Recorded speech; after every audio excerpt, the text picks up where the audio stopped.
On March the 18th, 1949, a plane from London brought Mr. Patrick Gordon Walker, the British Under Secretary of State for Commonwealth Relations.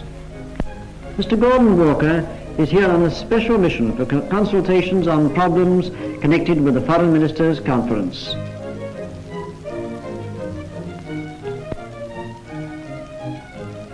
History was made on June the 30th when the first Ceylonese to administer Ceylon's government, Sir Arthur 𝗦𝗲𝗏, took his oaths.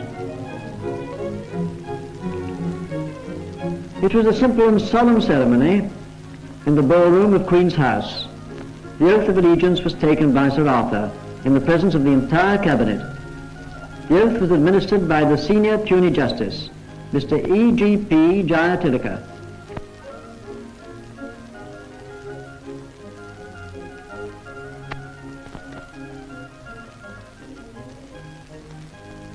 The Secretary to the Governor-General read the proclamation announcing Sir Arthur's assumption of office.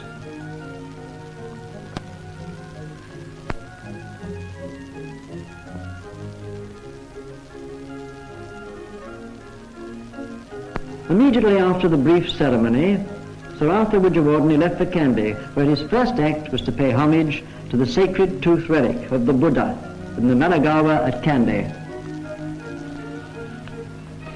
Ceylon accorded a rousing welcome to His Excellency the Right Honourable Lord Salisbury, the new Governor-General, and his daughter, the Honourable Joan Ramsbottom, when they arrived in the island by the Orcades on the 16th of July to assume his new office. A salute is given as Lord Salisbury, in full ceremonial dress, steps onto the jetty that afternoon. The Prime Minister, Mr. D.S. Sananaka, welcomed the new Governor-General.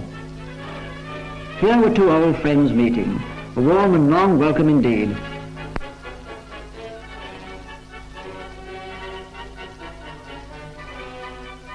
The Premier presents the President of the Senate, Speaker of the House of Representatives, members of the Cabinet and their wives, and diplomatic representatives.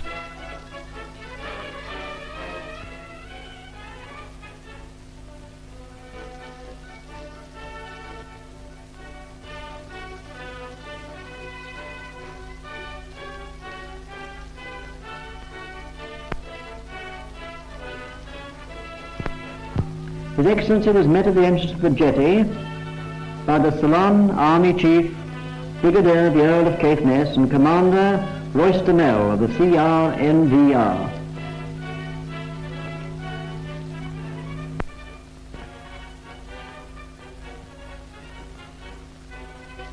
At 𝗪𝗏𝗪, halfway on the road between Anuradhapura and Trincomalee, the gigantic work of agricultural reconstruction has begun. It was the Prime Minister who decided on the restoration of this 1,000-years-old tank. But it was left to his son, Mr. Douglas Sananaka, Minister of Agriculture and Lands, to begin the actual work. This stone tablet commemorates the inauguration of this scheme. About 18,000 acres will be harnessed in the service of the country, and it's hoped to settle 2,000 peasant families there. Built 1,000 years ago, 𝗪𝗏𝗪 near Horapatana used to be one of the major tanks in the north-central province. It's badly beached in several places, and the bed is overgrown with tall trees. The beaches are being sealed and the trees uprooted.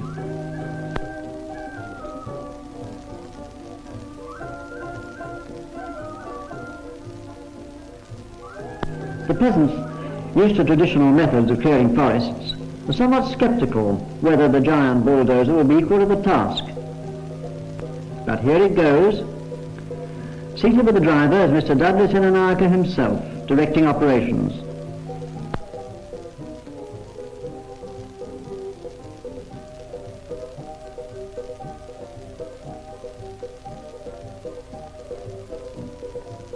All eyes are on the bulldozer.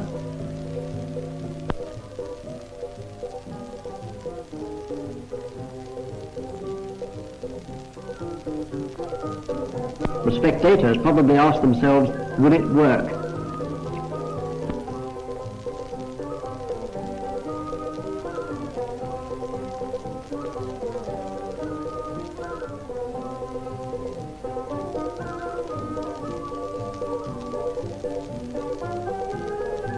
Where's the reply?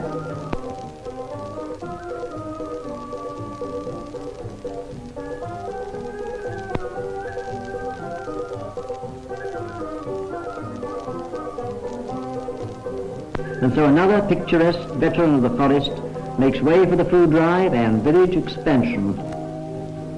This pilgrimage to the holy mountain, Adam's Peak, undertaken by Sir John 𝗏𝗏, Minister of Transport and Works, had two purposes. One, the fulfillment of a vow that the path through the wilderness to the peak will be lit up by the power emanating from his great hydroelectric scheme at 𝗏𝗏 nearby. And the other, that every effort will be made by him and his ministry and the thousands of men and women who worked in the hydroelectric scheme to see that the dawn of the electric age in Lanka is ahead of schedule.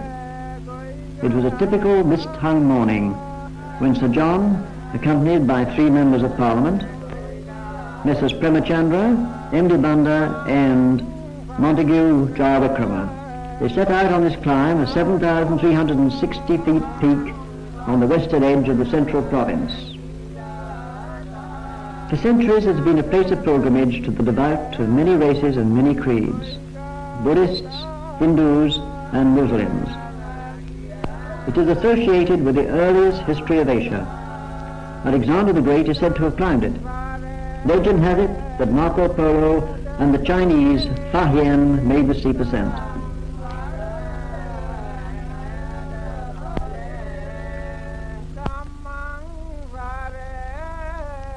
Sir John, having reached the summit, rings the bell a number of times.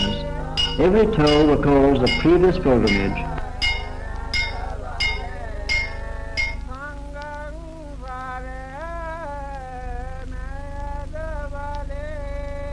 On the summit is a great boulder on which, according to the Buddhists, there is a footprint of the Buddha. The oldest and first Hindu temple in the city of Colombo, 𝗏𝗏𝗏𝗏 Swami Kovel, was restored for worship in November. Hidden away at Captain's Garden in the midst of railway goods sheds, the soaring Ceylon produce, this ancient Hindu shrine has a history of over 250 years.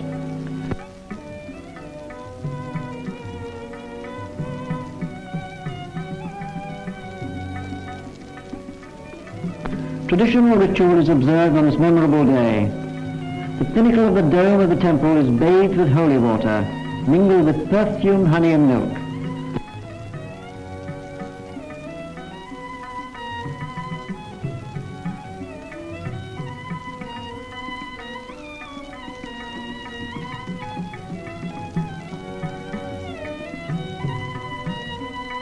Devout pilgrims anxiously await to catch the drops of holy water which trickle down the ornate mouldings.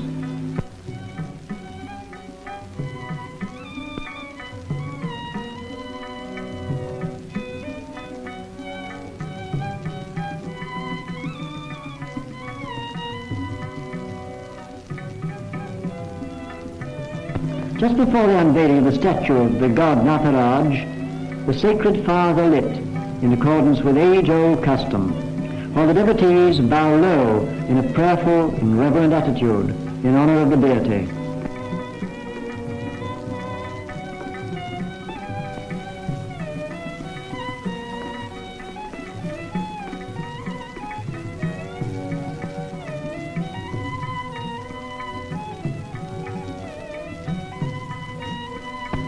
In the presence of the Prime Minister, Mr. D.S. Senanayake, a series of devotional dances by an exponent of the Bharata Natya Shastra follow.